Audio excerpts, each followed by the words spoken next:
We're in the middle of an exciting 2-week Kalahari adventure, which you'll be able to see in 2 weeks' time. I thought in the meanwhile, let me show you finally what we've done on the back of the landcruiser. I'm Christoph, welcome to Get Out Go, and in this episode I'll give you my initial impressions of our new alu-cab Canopy Camper.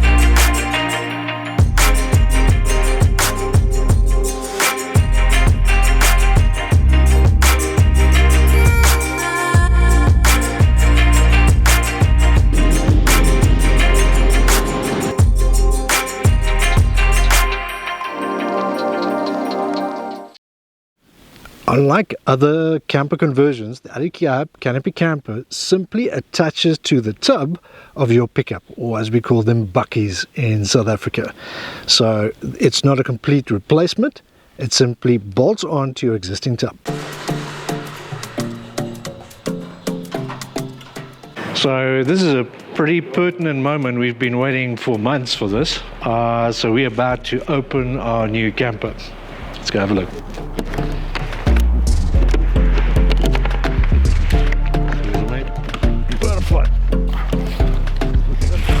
Ja, zo net afdraaien. Zo.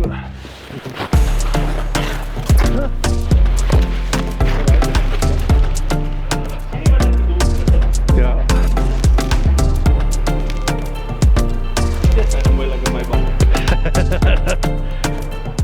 The fitment process is pretty straightforward and everything goes where it's supposed to.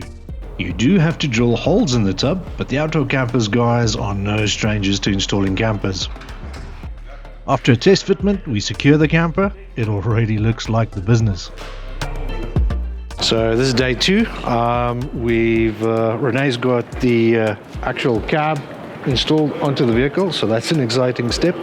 And we're busy fitting the false floor, which is basically a plywood system, and then the carpentry gets mounted on top of that. So let's have a look at that.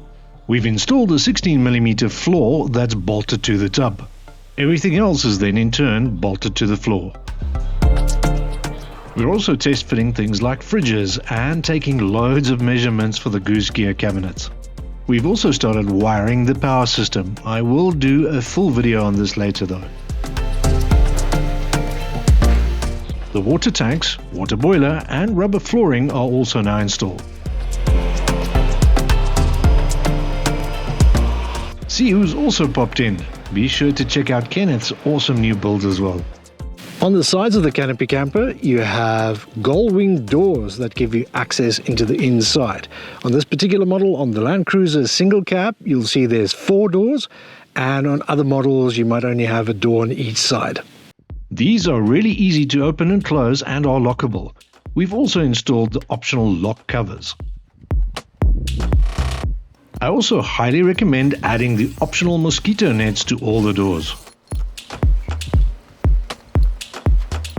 These also come with an additional canvas layer for extra insulation inside the camper. At the back of the canopy is the main entry door. You'll see the tailgate has been removed, and this is how you access the inside of the canopy and ultimately the tent on the top as well. You can put your spare wheel on the rear of the door. It can carry up to a 35-inch tire, or you can do what we've done here. We've got a swing arm on a rear bar that carries our spare.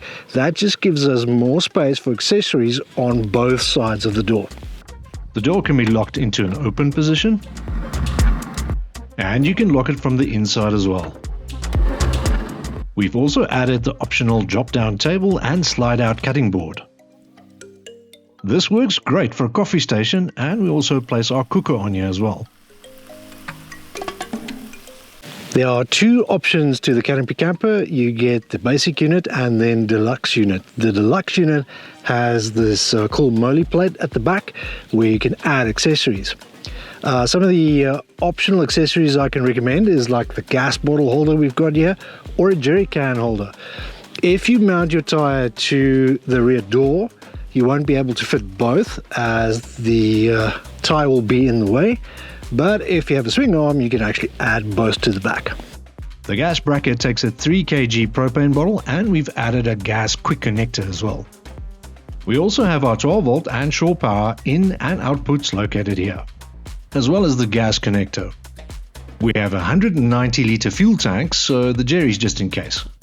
Our cold and hot water taps are located on the left, and we also use these for the shower. We've also opted for the shower cube, which is really convenient when you do a lot of remote camping. It's easy to set up and stow, but it's great to use.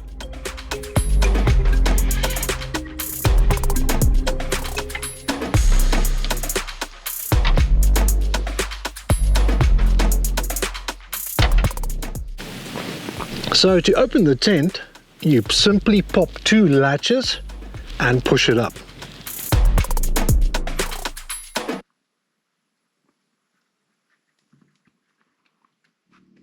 And that's pretty much that. You set up for the night. On our roof, we opted for a 380 watt solar panel. I will go through the entire power setup of this camper in a later episode. You can also add some load carrying racks and sliding tables. If you opt for the deluxe unit, you also get the alucab shadow awning included. This is a 270 degree awning. It's really easy to set up, it's freestanding, and I really like it. This has to be one of the easiest awning to deploy, and it only takes one person to do it. It does give a lot of cover where you need it though. So what's inside the canopy? At the moment you'll see it's pretty bare in here. We don't have the goose gear cupboards in yet, that's coming soon. But in the interim we've added all the basics we need. There's 300 amp hours worth of lithium batteries, all our Victron systems. I'll also be testing out a FlexiPower 3000 as a dual battery replacement unit. We have 50 liters drinking water, 50 liters washing water. We could use the drinking for washing as well, obviously, a pump. Then we've also opted for a Duetto hot water boiler, which is battery powered. It works on 12 volt or 220 volt if you have shore power. And then we have a National Lunar fridge and a National Lunar freezer at the back as well. We've gone for two 50-litre fridge freezers for easy access to optimize space and for redundancy. What you'll notice though is I am standing upright inside the canopy. So I think this is the pièce de résistance of the whole setup, is the fact that you can fold up your bed, much like the Troopy type setup, right up to the roof, and you've got a very nice upright living space. The camera doesn't do the space in here any justice. It's huge. It's 2 meters long by 1.6 meters wide inside here. When it's time for bed though, you simply pull it down from the top and you crawl through the crawl space, and hey presto, you've got a very comfortable double bed up here. It's also great not having to use a ladder to get into your bed. The bed is wide enough for 2 adults and the mattress is firm but comfortable. There are also reading lights and charging ports up here. There are 7 LEDs inside the camper that are both dimmable and switchable to red to reduce bugs.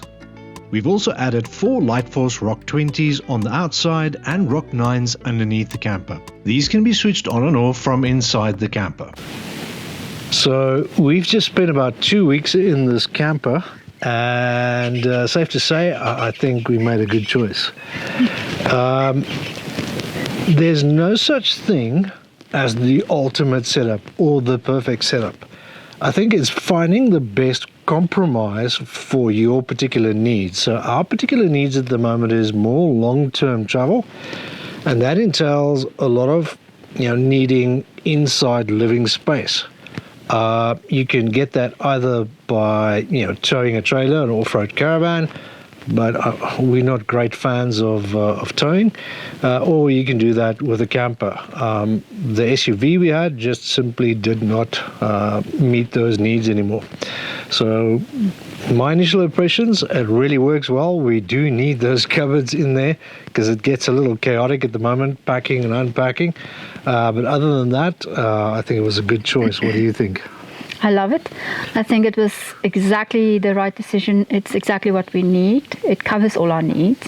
So for one is I can leave all the bedding inside and I don't have to unpack everything every morning, make the bed up at night. We can stop anywhere 7 o'clock at night, open the hatches and climb into bed and sleep. And I think the other important piece is, although we're not towing a trailer anymore, we still have a compartment that you can go in and get dressed and do all your things that you covered from the wind and the rain. And it's nice to have a sleep in or a stay in little compartment. And I love the alu-cab. It's like a little habitat. It's snug and it's amazing. Yeah, I think so. Again, if you're a weekend warrior, if you're only going out 3 times a year or only on weekends, Jimny can suffice for that with a rooftop tent or even a ground tent. We are out here long term, and especially to get out of inclement weather quickly, I think that makes a big difference. It might seem insignificant, but being able to leave your bedding inside of the tent makes a huge difference, because if you do have a lot of one-night stops, you don't want to pack out the whole story and make up the bed every time. So in that sense, it's been great. I can highly recommend this, and look out for our first adventure coming out in the next 2 weeks. Until next time, get out there.